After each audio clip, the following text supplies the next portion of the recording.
Good morning to all.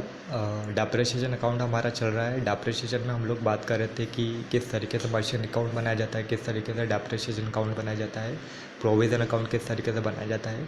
आज हम लोग बात करने वाले हैं डेप्रिसिएशन की। अगर असेट्स को हम लोग सेल कर दें तो सेल की एंट्री किस तरीके से होती है। ठीक है, जैसे इसने यहाँ पर बताया है, sale of an assets on the date of sale of an assets. And अगर हम लोग जिस डेट पे भी सेल को असेट्स को सेल कर रहे हैं तो हमारी एंट्री बन जाएगी कैश अकाउंट डेबिट या bank account debit to assets account. ठीक है, क्योंकि हमारी एंट्री बोलती है कि जब भी हम लोगों को कैश मिलेगा किसी भी, है ना, किसी भी असेट के थ्रू या किसी के भी थ्रू, तो हम लोग कैश या बैंक को डेबिट कर देते हैं टू असेट्स अकाउंट। है ना, असेट्स हमारी चली गई है तो असेट्स अकाउंट हमारी क्रेडिट हो जाएगी। अब अगर उस पर प्रॉफिट होता है तो क्या हो, कंडीशन होगी assets account debit to profit and loss account. ठीक है, हमारी असेट्स, ठीक है, हमारे असेट्स पे हम लोगों को प्रॉफिट हुआ है ना, यहाँ पर हम लोग लिख सकते हैं asset account debit to profit and loss account. ठीक है, उसके बाद अगर इन केस ऑफ लॉस अगर लॉस होता है तो हम लोग लिखेंगे इसको उल्टा, profit and loss account debit to assets account. Profit and loss नीचे आया मतलब क्रेडिट में, क्रेडिट मतलब इनकम साइड वाला पोर्शन। प्रॉफिट एंड लॉस अगर डेबिट में आया मतलब कि लॉस वाला पोर्शन, है ना, लॉस वाले पोर्शन को डेबिट और इनकम वाले पोर्शन को क्रेडिट करते हैं। एक सवाल हम लोग देखते हैं, Rohan limited purchase machinery on 1 May 2009 for 16,000। ठीक है, रोहन लिमिटेड ने एक मशीन परचेज की है 1 मई 2009 को 60,000 रुपये की। यहाँ पर हम लोगों को डेट को वापस से मैं बोल रहा हूँ, डेट को हम लोगों को लेना ज़रूरी है एक बार, है ना, मतलब कि एक माइंड में क्लिक हो जाना चाहिए कि डेट को हम लोगों को ध्यान में रखना है। 1 जुलाई 2010 इट परचेज अनादर मशीन ₹20,000। एक और मशीन थी उसने 1 जुलाई 2010 में ख़रीदी है ना, 20,000 की। On 31 March 2011 it sold off the first machine purchase in 2009 for 39,000।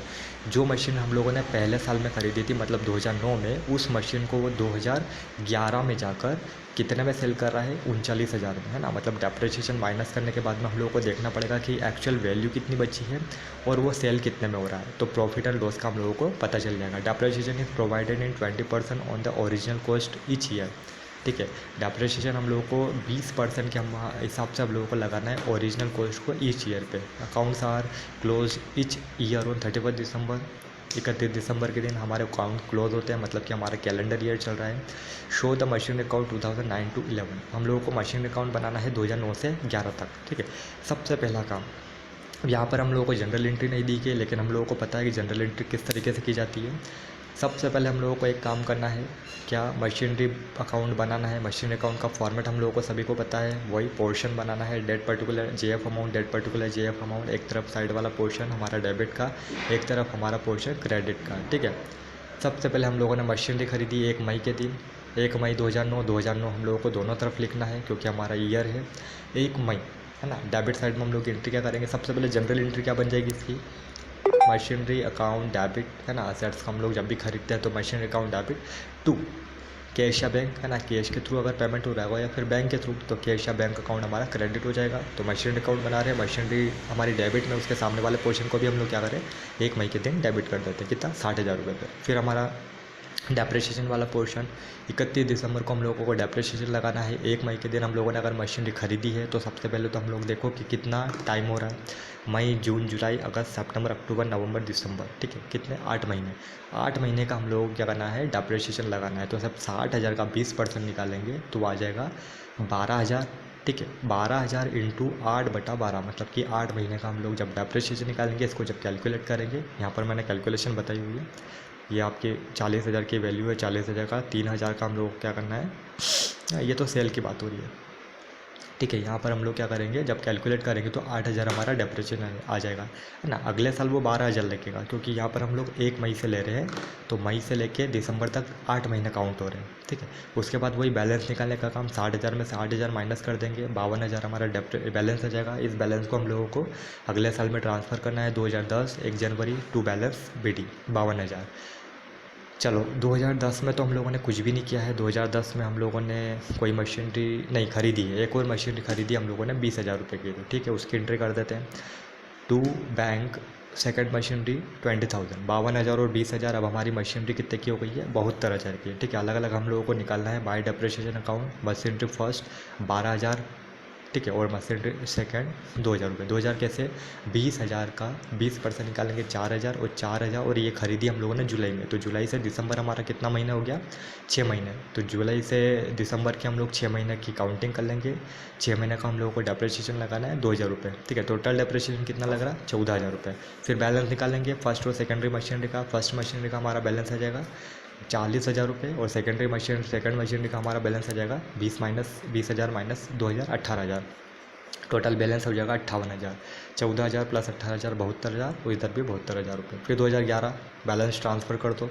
January 1 balance BD 58,000 रुपये। इस बार हम लोगों ने कुछ भी नहीं किया है, इस बार हम लोगों ने सिर्फ बेचने का काम किया है, ठीक है। चलो बेच देते हैं हम लोग। जो मशीनरी हम लोगों ने, फर्स्ट मशीन हम लोगों ने 60,000 में खरीदी थी, उसको हम लोगों ने 39,000 में बेच दी। अब थोड़ा सा कैलकुलेशन आप लोगों को बता देता हूँ। सबसे पहले तो यहाँ कैलकुलेशन देखना है वर्किंग नोट में कि सेल ऑफ मशीनरी हम लोगों को एक्चुअल में टोटल प्रॉफिट या लॉस कितना हुआ है ये देखना है। तो calculation of profit and loss की कैलकुलेशन करेंगे।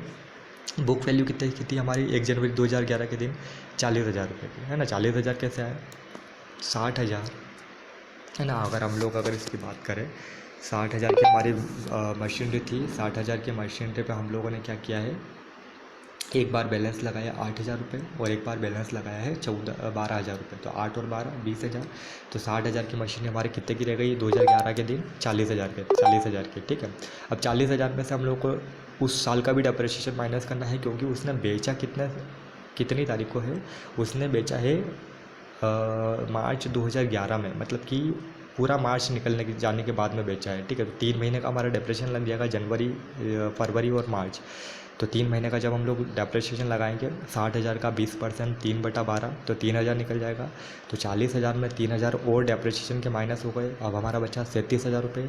37,000 की वैल्यू की मशीन हम लोगों ने 39,000 में बेच दी है, मतलब कि 2,000 प्रॉफिट में, ठीक है। तो ये कैलकुलेशन हम लोगों ने देख ली कि 2,000 प्रॉफिट में बेच रहे हैं हम लोग, ठीक है।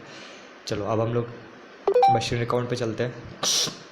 सबसे पहले तो बैलेंस ट्रांसफ़र कर दिया हम लोगों ने। कितना हमारा बैलेंस है यहाँ पर, कितना हो गया 1 जनवरी के दिन 58,000 का बैलेंस हो गया है 2011 के दिन। अब हम लोग 31 मार्च के दिन एक और मशीनरी खरीद रहे हैं हम लोग, कितने की, 50,000 रुपये की। यहाँ पर उसने बोला है कि 50,000 रुपये की एक और मशीनरी आपने, नहीं इसने एक्चुअली बोला नहीं है, इसने ख़रीदी है। तो उसने 2011 की कोई बात नहीं करी है, हम लोग सिर्फ सेल की एंट्री देख लेते हैं। यहाँ पर हम लोगों ने 58,000 की हमारी टोटल मशीनरी पड़ी है, जिसमें से पहली वाली मशीन है 40,000 की, है। तो इधर 31 मार्च के दिन बाय बैंक हम लोगों ने 39,000 में उसको बेच दिया। डेप्रिसिएशन लगाया 31 मार्च के दिन ही 3 महीने का 3,000 रुपये। हाँ हीरो 58,000 की मशीन जब 40,000 की मशीन 39,000 प्लस 3,000 42,000 में जब हम लोगों ने बेची, मतलब डेप्रिसिएशन माइनस करने के बाद में, तो जब 2,000 का प्रॉफिट होगा तो हमारा इधर डेबिट साइड में शो हो जाएगा। कितना 31 March two profit and loss account 2,000 रुपये, ठीक है। फिर हम लोगों को अगर नई मशीन खरीदने का अगर बोले तो नई मशीन भी खरीद के उसके ऊपर भी हम लोगों को सेम डेप्रिसिएशन लगाना है। मतलब कि एज होल हम लोगों ने ये समझा कि किस तरीके से मशीनरी खरीदते हैं, डेप्रिसिएशन लगाते हैं, बैलेंस निकालते हैं, और अगर हम लोग कोई भी मशीन बेचते हैं तो उसका किस तरीके से ट्रीटमेंट करते हैं, ये पूरा हम लोगों ने यहाँ पर कैलकुलेशन कर लिया, ठीक है।